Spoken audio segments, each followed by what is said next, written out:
You've tuned in to the Gritty Birds podcast, and I'm your host, Jenny Wren. Gritty Birds is an insider's view going behind the music scenes, profiling the personalities and insights of the grittiest of the industry, the unsung heroes running the game. Gritty Birds is sponsored by Vortex Music Magazine with new episodes every Tuesday. This week, I brought manager around town and Kill Rock Star's Red Bull Sound Select curator Ingrid Renan into the studio. Without further ado, let's have some fun. All right, so thank you for coming down today. My pleasure. How was your day so far? It was pretty good. Yeah. Hung out with, did some work for my folks who are moving, and had my friend Nick Delphs, a.k.a. Death Songs, there helping. So we were just talking about music, listening to other his favorite new album by Houndstooth. Ooh, okay. And yeah, it's pretty cool. Yeah, I have a picture up on the Instagram of Nick Delphs, my very first portrait. We forgot his eyebrows. I love that one. So this is the Gritty Birds podcast, and I have in studio Ingrid Renan, who is here in the 11th hour after some technical difficulties put off our schedule interview of Peter von Shaver, which will come at a later time. So we've just been hanging out, drinking some water, bikes down here, and we're going to get started. Are you ready, Ingrid? I'm red-eye. Ingrid. Always. It's Ingrid. No, say it. It's Ingrid. Okay, and now without further ado, how do you like your coffee? I like my coffee Americano with rice milk. Ooh, perfect breakfast. It usually is my breakfast. And where do you get your coffee? What's your morning routine then? I walk over to New Seasons, and if I have my daughter with me, I pick up a bagel and cream cheese, and I get an Americano and with rice milk, and walk back home. That's about my morning routine. Perfect. What's the first album you ever bought? The first album I ever bought was either the soundtrack to Xanadu or Billy Joel Glass Houses. They were basically at the same time, and I can't recall which was what came before the other. But those were the first two albums I bought. That sounds really fun, actually. Yeah. Did you just listen to them on repeat a lot, or? Yeah, I watched Xanadu was a big favorite of mine as a kid, as a movie. So along with like Rocky Horror Picture Show, there were a lot of like soundtrack albums that I knew all the words to. And we used to make up dances to Billy Joel's Glass Houses to Still Rock and Roll to Me. You and your twin sister? One. Yep, we would do gymnastics, and also our basically fake sister neighbor who was 4 years younger. We'd spend a lot of the time in the yard making up dances and putting on costumes. And Nice. So what was the first show that you saw live? The first show that I remember seeing live was Devo at the Paramount in Portland when I was in middle school, which would have been like 5 years ago, right? In the 80s. I think it was 7th grade. Yeah. So it was probably 1982, I think. I still have the ticket stub. You do? Yeah, I do. Is it framed? No, I have a lot of ticket stubs. Oh, I can. None of them. They're all like in boxes. Like if it was all framed, like all your walls in your apartment would be just like. Yeah. First band crush. Probably Duran. Okay. Or it might have been Def Leppard. Def Leppard? Yeah. Okay. What was your favorite genre of music at 16? Probably pop music. Like at 16. Well, actually, that's not true. Me and my girlfriend went in and bought LL Cool J's album at the time, his first album. Huh. And I was a big fan of Madonna at the time. Huge fan of Madonna. So I would say still very mainstream. I also had been turned on to other, well, not so much mainstream. I had an older brother who turned me on to a lot of cool music. Like I saw Red Hot Chili Peppers when I was 16 with their original guitar player before he died. Oh, wow. And yeah, and also a lot of local music I would see. I was always seeing music, but kind of 16 was probably when that all really started for me. Nice. Yeah. What about like now? What's the genre that you're like? What do you gravitate toward at the moment? I would say I mean, I still love pop music. Not going to deny that. But I also like stuff that's not so mainstream, like within genres. I like a lot of indie music, obviously.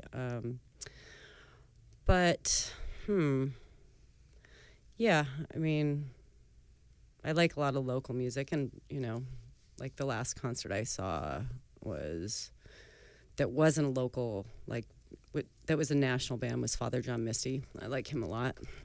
So what brought you in today is that you are kind of a bit of a legendary manager in Portland, which sounds really silly because you're my Ingrid, but at the same point, it's kind of a truth. But the question remains, in a small pond. But the question that remains is, what really is a manager?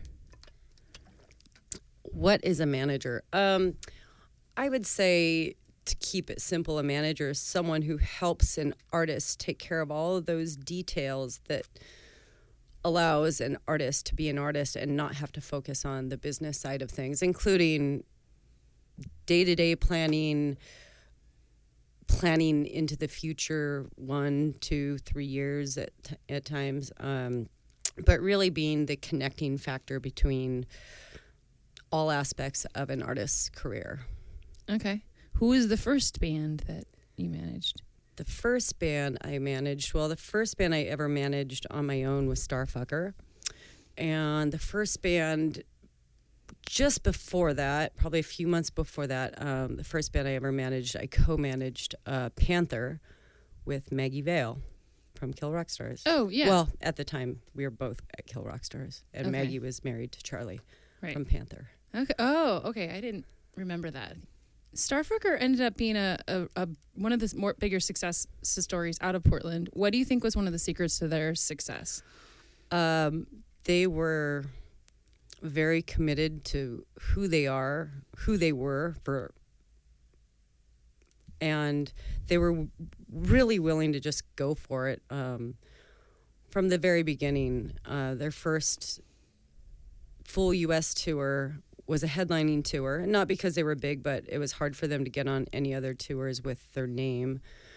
And they made a second business out of their merch sales. And they were a great band, and they had great merch. They made Sean's girlfriend made dresses for them. They silk screened all their own shirts at that time. They bought discounted shirts, not American Apparel, but like just different discounted shirts, I think from up on 82nd. And they were just very committed to like giving it a shot. And that meant not having stability within their work or often their living situations when they went on tour and came home. And they really just went for it. And, that's not always easy to do. Yeah. Who are some of the other bands that you've managed? I managed Blitz and Trapper and Ela Bamba, who coincidentally I'm managing again, or Luce, and all of her projects. A band called Nomo from Chicago that I co-managed with Slim Moon. I co-managed the Portland Cello Project with Slim. Who else? And. Who else? I know I'm like forgetting a billion bands. Those I feel like are the big ones. I met you with Ela Bamba. Mm-hmm. Yeah. So, and I feel like since then, those are the ones that you've like explicitly managed as opposed to just helping. Oh, Death Songs. Death Songs. Oh, of course. Nick tells. We've already talked about Nick. Yeah. Ding, ding, ding goes the bell. Sorry, Nick, we forgot you. That's really funny. So you've done a lot of touring, right? Yeah.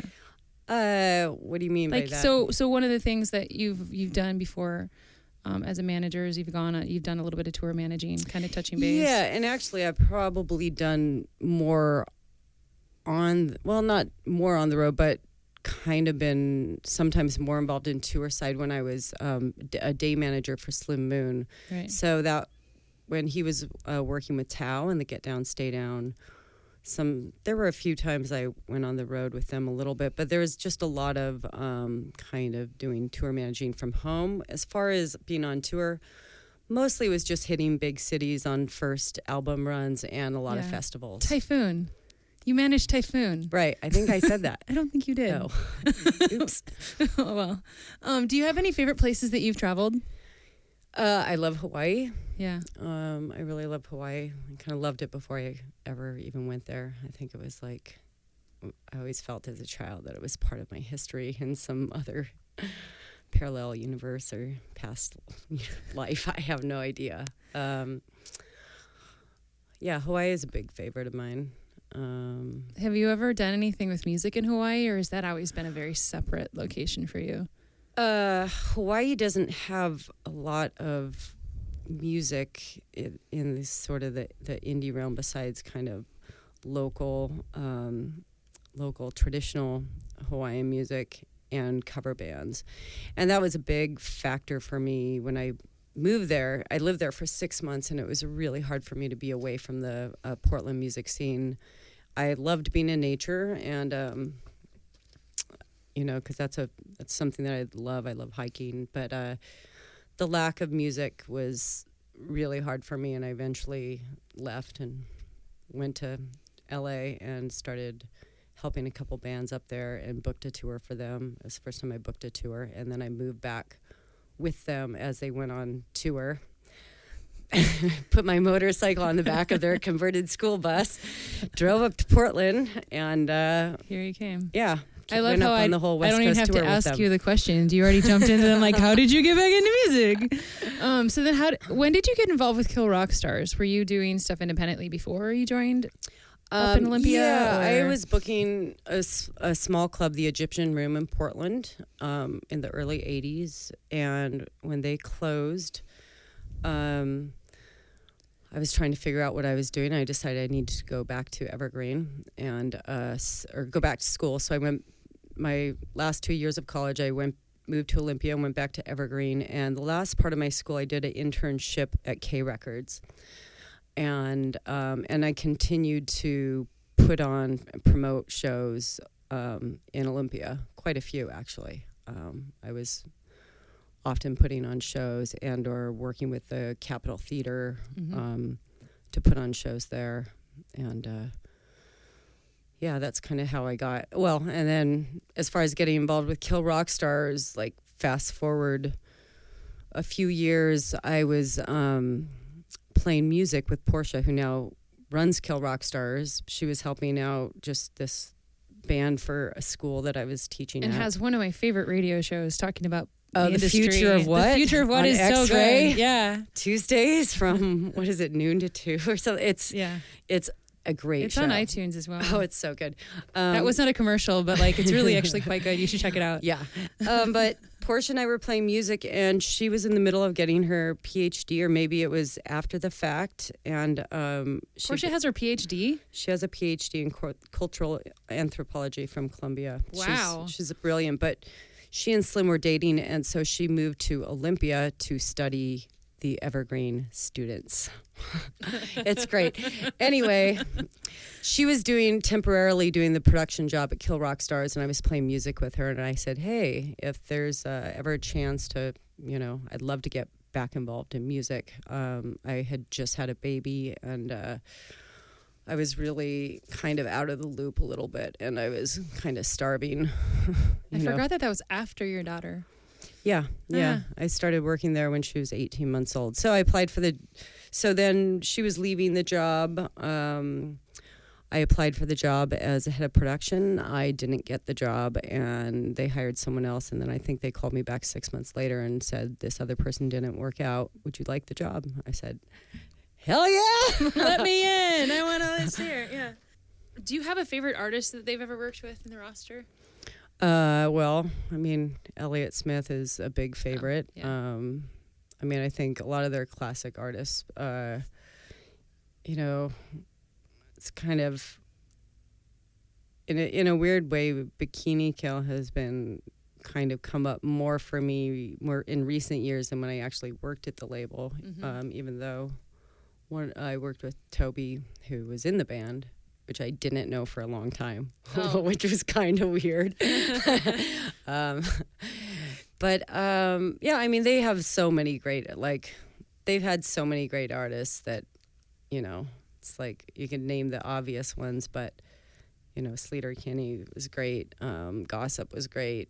But, yeah, I mean, they All the put good out, things. I mean, their whole catalog is just mind-blowing. Yeah. And it's all over the map. And I they had forget that all of 5RC, those- which was their sister label that was more experimental, which we also, all the people who worked for Kilroy, it was basically like the same label. And they had some really great artists as well. The Punks, Acceptor, I don't know. It's, I mean, really, I could go on and on about. What was your role, though? What did you do? I was the head of production, so anything that got made came through me. So, and then some. So all the merch I manufactured, but I also worked with the artists for all their artwork and scheduling their mastering sessions and, you know, uploading their stuff to iTunes. A lot of metadata. And at the time, they had a production deal with Touch and Go, so I worked very closely with Touch and Go with manufacturing of like the LPs and CDs. We didn't really do tapes. Okay. Well, yeah, no. What was it that that spurred your movement beyond Kill Rock Stars? Well, I got more interested in I loved working very closely with the artists, which is what I did, and there was a lot of variation because, you know, we were putting out like 4 albums a month on average. It was a lot. That is a lot. It was a lot, and but the more I got into music, the more I wanted to work on a little bit more of a creative side with artists, and so I started doing some management stuff, which ended up with me leaving the label and working for their management company called Shot Clock Management as a day manager. And then I was also managing my own band. So that was kind of how I transitioned out of Kill Rock Stars after 3.5 years or so. And then into management. So you were working with... I was doing both for a while. Yeah, and you said you were working with Slim on managing Panther, right? Was that then? No, Or, that was Slim. with Maggie. With Maggie, yeah, sorry. That was right before I started doing day management stuff for Slim. And then I was doing day management stuff for Slim and production stuff for Kill Rock Stars for quite a while until it just I think maybe for a year before I actually left the label and went solely to work for their management company. What is a day manager? Day manager is a person who handles all the day-to-day, activities of a band, but doesn't really look at or talk about the big picture with the band. Okay. You know, I'm not managing them. I'm working for their manager as, I'm the one who would talk to the band every day when they were on tour. I would set up their radio sessions, all sorts of stuff. Yeah. Sometimes I'd be advancing their shows if they didn't have tour managers, just a lot of different things. In managing artists, are there things that you feel like that artists overlook as an important aspect of what they're putting together as they're putting out albums or performing or, working on promotions, etc.? I mean, I think that's a case-by-case scenario. Like, every person, every artist is different. They all have their own paths, and some people are stronger in some areas than they are in other areas. Yeah. So I would say it's hard to say if they're overlooking anything. It would have to be a specific. And you've sat down with artists and worked with them before on that too, right? Like, not even just artists that you've like managed on a case-by-case basis. Oh, I mean, I recently just got back into management, and that being said, I don't intend it for it to be my solo career anymore. Right. But I took about a year and a half off, and during that time I was still approached by a lot of bands looking for help or advice, and since I wasn't interested in doing any work, I would sit down with them, have a drink or a cup of coffee, and just kind of look at the big picture for them, what they had going on, what resources they had, what their goals were and kind of try to help evaluate that in a 1 to 2 hours for them. Just it's like, here's what I can give you right now. Here's the things. Right. I mean, at a certain point, management is a lot of work, and it's a lot of reaching out to people just depending on the case by case. And, there's only so much you can do in a couple hours. But I think often I brought some clarity for people. I wanted to take a quick moment and introduce you to our Patreon page. If you're interested in helping to sponsor the podcast and to help us continue our efforts moving into hopefully a second season, you can visit www.patreon.com/grittybirds. So GRITTYBIRDS. Any amount is really great. $1 an episode is fantastic. If you feel like this is something you're really enjoying, every dollar helps. So thank you again for listening, and let's get back to Ingrid. So something funny that not everyone knows about you, and actually kind of awesome about you, is that you have a big Instagram thing. You do Instagram, and you have a really neat blog called hungovermommy.com. and your Twitter presence. Like this online persona of you is really fun. And one of the things that over the last few months I've seen you do more and more is that you've been giving light to the lack of equality in the objectification of humans, like men versus women. And I want to hear you talk about that a little bit. All my social media presence kind of represents different things. Like my hungovermommy.com is almost all just my photography. Instagram is a little bit mix of family, fun, pleasure. I'd say on Twitter, sometimes I get a little bit more saucy, sassy, sassy, catty. And yeah, I think the objectification of women, being a mom, I have an 11-year-old daughter who is, just on the verge of becoming a full-blown teenager. It's something that comes that I think about a lot because you see it reflected in your little girls as they grow up. And it definitely affected who I am today, growing up in a culture that I think was very heavy-handed on the objectification of women with Dallas Cowboy cheerleaders. I think Charlie's Angels tried to make women strong, but at the same time, there was this other aspect of the bouncing moves they're running through. Charlie top 10 is what I'm thinking of. It's like top 10, and she's running with her plates, and her boobs are going up and down. That's not Charlie's Angels, but yeah. But so I think that it's somewhat of an important issue to me, and I don't think that the objectification of humans in general is ever going to go away, but I think that the different ways that we objectify men and women are very different.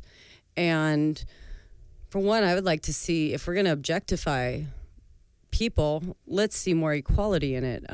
For instance, in Portland, I think we have more strip clubs per capita than anywhere in the U.S.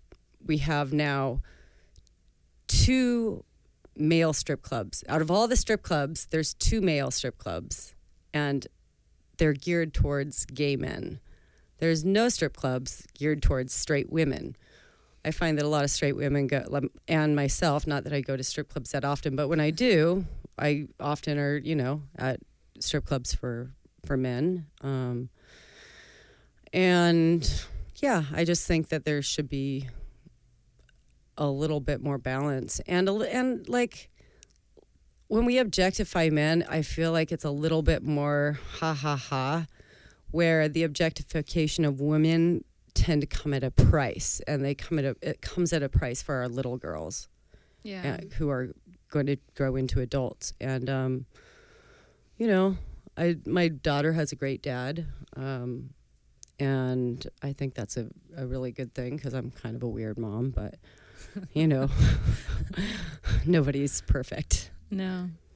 But yeah, I sometimes get into conversations about that with people, and I think most people think I'm crazy, but that's okay. Whatever. What do you think there should be more strip clubs, or do you think there should be more, what would be the solution to that to make Portland more? I don't think there's a solution, honestly.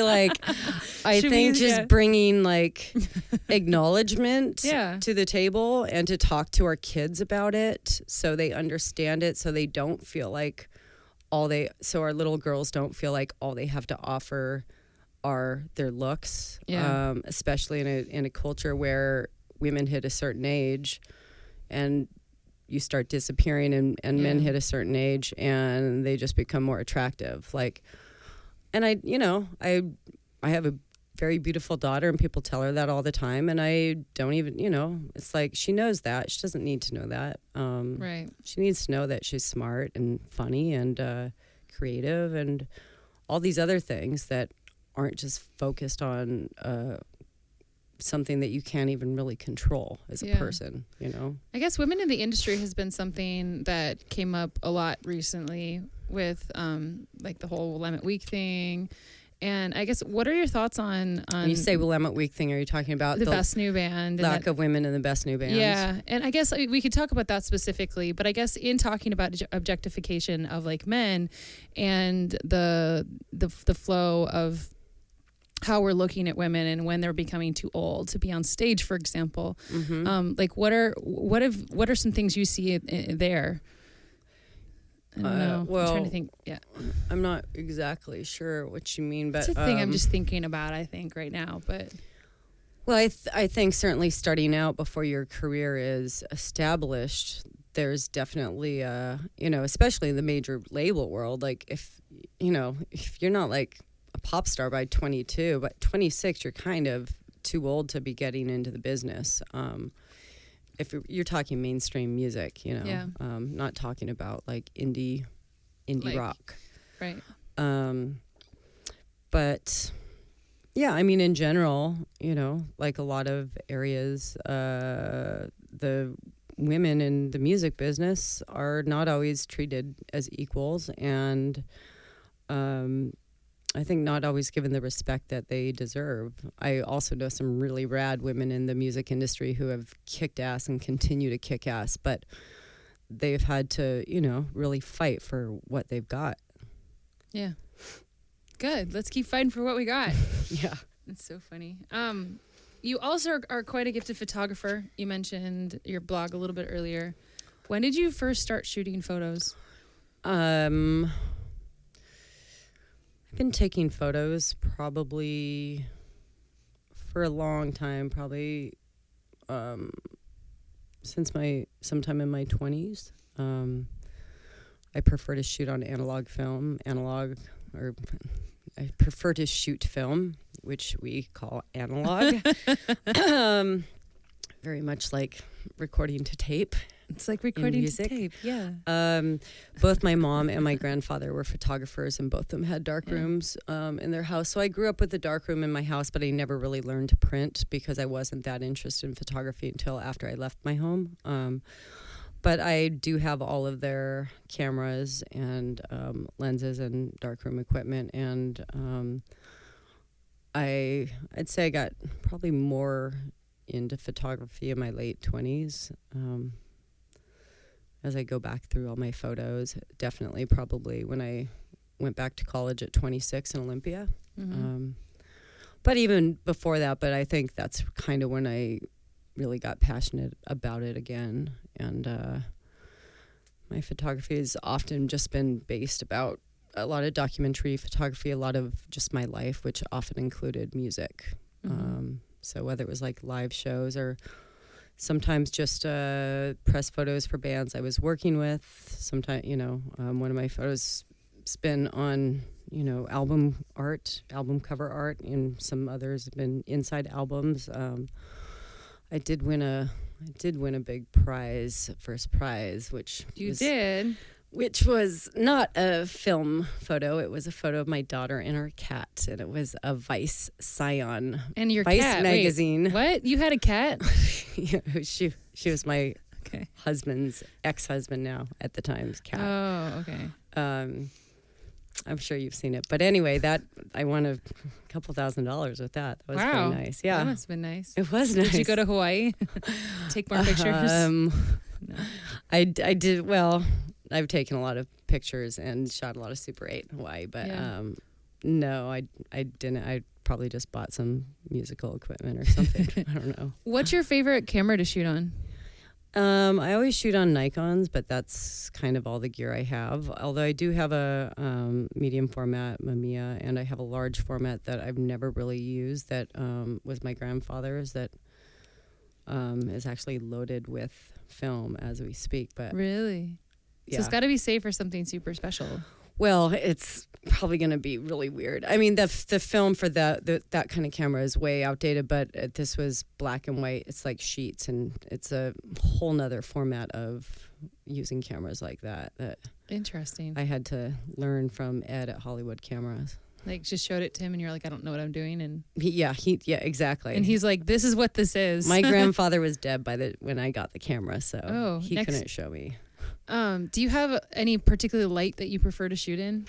I normally prefer natural light, and definitely kind of that like happy hour sort of. I mean, natural light can be just the best ever if it's the right light. And when I have shot with lights, it's been for a very specific look inside, and they're more kind of like spotlights. They're actually the lights that I have are a couple of lights that are for Super 8 cameras, and that's what they were used for, is so people could shoot Super 8 film and have enough light for them. What exactly? So what's Super 8? What makes that particular film special? Well, it was a lot cheaper. It used to be a lot cheaper, and you could also get it developed for somewhat reasonable when I was shooting a lot of Super 8, which was like in the late 90s. Mm-hmm. Like my college sold it, and I could just send it off to have developed. But now it's gotten very expensive, and fewer and fewer places are actually developing it. So. Huh. It's getting tougher. Do you have any photographic muses like that inspire you, artists you've seen or artists that you work with? Or well, I mean, I've definitely shot a lot of photos with Luz from Ilabamba and Nathan from And. Both are close friends of mine, and and my daughter, I would say, just. Usually people who I was around. I mean, I have a lot of photos of Typhoon from one particular tour that I think are really great. But a lot of it's just kind of documentary photos. And you have all those Hawaii ones of Blitzen Trapper. Yeah, those not. I don't think actually some of those are film. A lot of those Yeah, and I lost a lot of photos, digital photos. I had a computer crash, and I lost a lot of photos, but all of those were digital. Luckily, I mostly shoot in film, so I still have a lot of photos But yeah, I don't know. I think just kind of whoever or whatever is around me at the time. Yeah. Light or dark? Light. Glass half full or half empty? Depends on the day. Loud or soft? Soft. Think before you speak or speak before you think? Think before you speak. What is something that always makes you laugh? My daughter. Camille. I concur on that one. Can you tell me a joke? Oh, no. Boy, I'm really not good at jokes. What's your sign? I'm a double Leo with a Cancer rising. And what does all that mean? I don't know. I guess it means I'm fiery and very emotional, like too emotional at times, and probably too fiery at times. And the fire and the water are supposed to cancel each other out, so I don't really know where that leads me. So it sounds like you need to blow off steam. When you do, what do you do?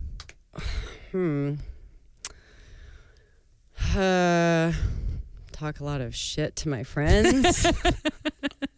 Luckily, they know that I'm just blowing off steam, or I go for a run. Yeah. Nature, go to the beach, go to the Oregon coast. The Oregon coast is also a really, really special place for me. So I would say go into nature, often around water, and chill out. Perfect Portland summer day. Swimming somewhere, maybe at the river. With a little picnic and definitely maybe watering my garden and riding my bike when it's warm, but not too warm. Okay. Do you have a secret water spot? When I go to the river, lately I've been going to Sobeys Island. Mm-hmm. I wouldn't say I have really any one favorite water spot, but that seems to be where I go for the most part. Okay. If you were to bake a cake called the music industry, what would be the balance of the ingredients, and what would be those ingredients? Oh, God. It would be a cake with like 69 different ingredients, and they're all secret. So I can't tell you, but it tastes really effing good. I love it. Do you have a personal motto? No. If you could give a piece of advice to yourself at 18 years old, what would it be? Chill the F out. And finally, Take a deep breath. Chill the Same F advice out. I give myself now. Take a deep breath. So nothing has changed. Not well. You're still 18. No. Kinda. Kinda. At least you're 18 and not 12. You know, I suppose you need to be a little older than your daughter who's not yet 12. All right. This is the very last question. The world would be a better place if we lived in a more socialist economy with more equality between men and women and girls and boys, and we all just loved each other. Aww. That's so lovely. And accepted each other. And accepted each other. Yeah. Just big hugs, big love. Yep. Well, thank you again for coming down. Thank you for having me. It's been A fun. pleasure. Yeah. Thank you again. So that's the end of our interview, and tune in again next week. Thanks again for tuning in to the Gritty Birds podcast. Music today was brought to you by Coco Columbia. This week she's finishing her Kickstarter. You can find that on her website, so www.facebook.com/Coco Columbia if you enjoyed it. Also, huge thanks to our sponsors, Vortex Magazine, and to everybody who came to our party at Tender Loving Empire on June 6th. Thank you to all the artists, Chris Kruger, Alameda, the wonderful Mikey Fontaine, and to everybody at Tender Loving Empire, our sponsors, Montucky, Neuro, and Kind Snacks. Thank you again to Vortex Magazine at vrtxmag.com, and we'll have new episodes every single Tuesday. So stay tuned. You can find us on Twitter, Instagram, and Facebook, as well as Patreon, where you can donate a few dollars and help the podcast keep going at Gritty Birds, GRITTYBIRDS. So look forward to next week, and we're going to have a special guest who we're not announcing yet. So stay tuned until next time.